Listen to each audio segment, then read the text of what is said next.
Shalom, first and foremost, I'd like to give all glory, honor, and praises to Yahweh Bashem, Yahweh Shai. Double honors to the apostle elders, a great millstone who rule well. And salutations to all you brothers out there pushing this word, love, truth, sincerity, and humility. Once again, it's the brother Shot there from the Chicago camp, coming back to you what I hope is another quick and edifying sit down. And this is a interesting TikTok video that I just so happened to see on my feed. And the caption that you see is, can you name African countries without their colonial names? Okay. And I thought her response was very interesting. So we'll let this play and then we'll get some scripture. Can you name African countries without their colonial names? Yes and no. Let me explain. Before the arrival of Europeans and Arabs in Africa, these borders that we know today did not exist, and neither did the names that came with colonialism. Different communities like the Ashanti, the Zulu, the Yoruba, the Igbo, the Agikoyo, the Hehe all had their own territories, communities, empires, were independent of each other until after the scramble for Africa in 1884 that the Europeans decided to lump these communities together and form countries. For instance, I'm from the Agikoyo community of Kenya. Before the arrival of the Europeans, we used to live on the slopes of Mount Kenya, except we called it Kirenyaga. White people couldn't say it, so they called it Kenya, and they took all the other neighboring communities like the Masai, the Embu, the Kamba, the Giriama, lumped us all together, put a nice little border, and called it Kenya.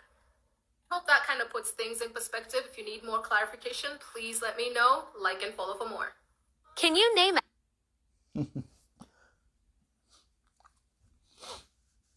Very interesting response. And it just goes to show you that, let me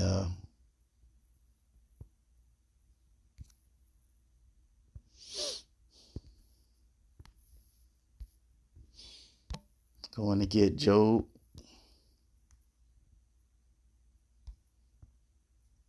No, Job 9 and 24. It says, the earth is given into the hand of the wicked. He covered the faces of the judges thereof. If not, where and who is he? Right. She said she can, but she can't, because all the names that we know today, all the lands that have the name that we're familiar with,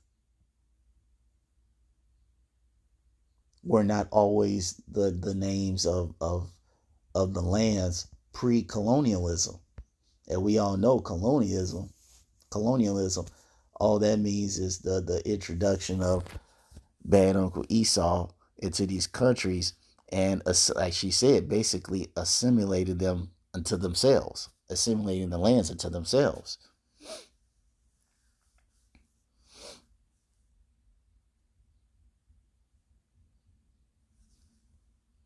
See, that's why in the book of Psalms,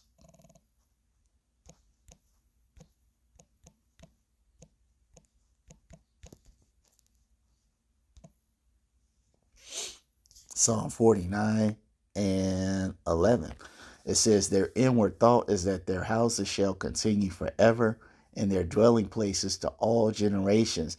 They call their lands after their own names. That's how you got America. That's how you got Africa. Like she said, they couldn't pronounce what's it, Kingy. How, I forgot the word that she said. She's like, they couldn't pronounce it. That's why they just called it Kenya. Or a good example is what Elder Malcolm of our camp always talks about. They couldn't, how is it? They couldn't pronounce Niger. They called it nigger, because they couldn't say it the proper way, so they just say nigger.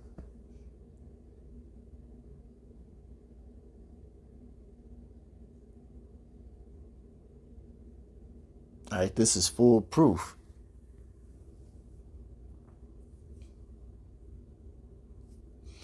that the earth has truly been given into the hands of the wicked. But Wisdom of Solomon 2 And I did another video that was very similar to this at Mount Rushmore. Okay. Wisdom of Solomon 2.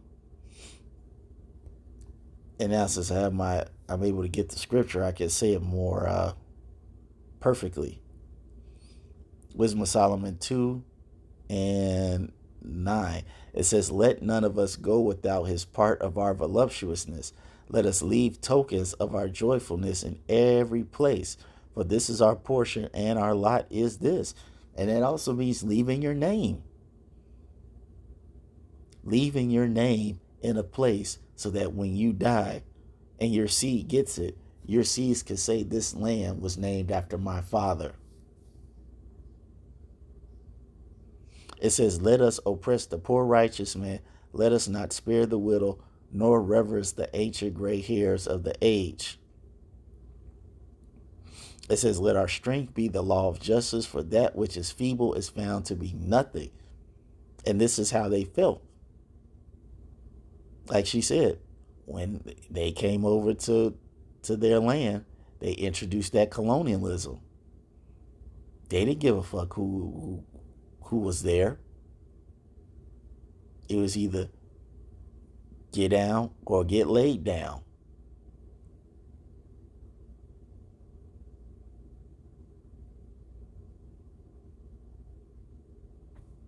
Saying that, and they've done this all across the world.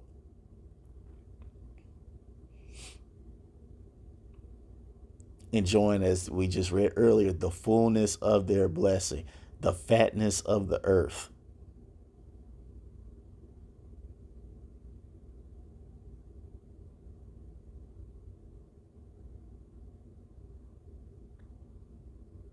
As I said, this was a very powerful video, because this is this dude's track record.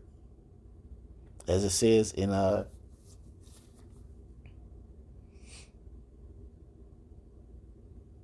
does it say? How he never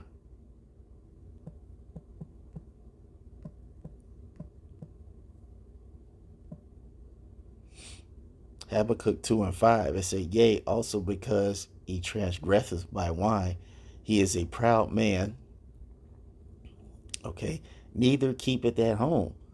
He can't keep his ass in his own place. He goes to all these other countries, conquering them with colonialism and Christianity,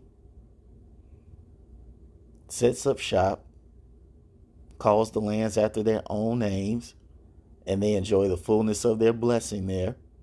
And then when they've exploited all the resources and the people of that land, they go to other places and they do the exact same thing.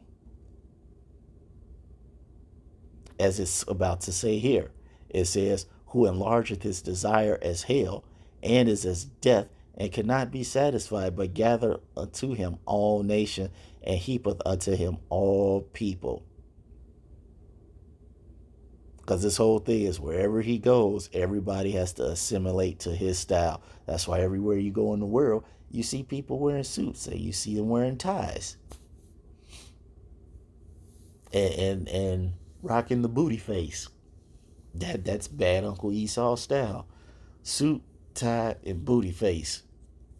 Well, if you're new to my channel and you don't know what the booty face is, that means they not rocking no beards, no facial hair.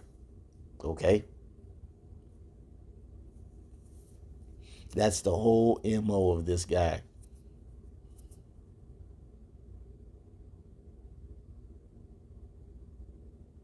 So, that's all I wanted to say on that. I hope you all ratified. Until the next time, we're going to say Shalom.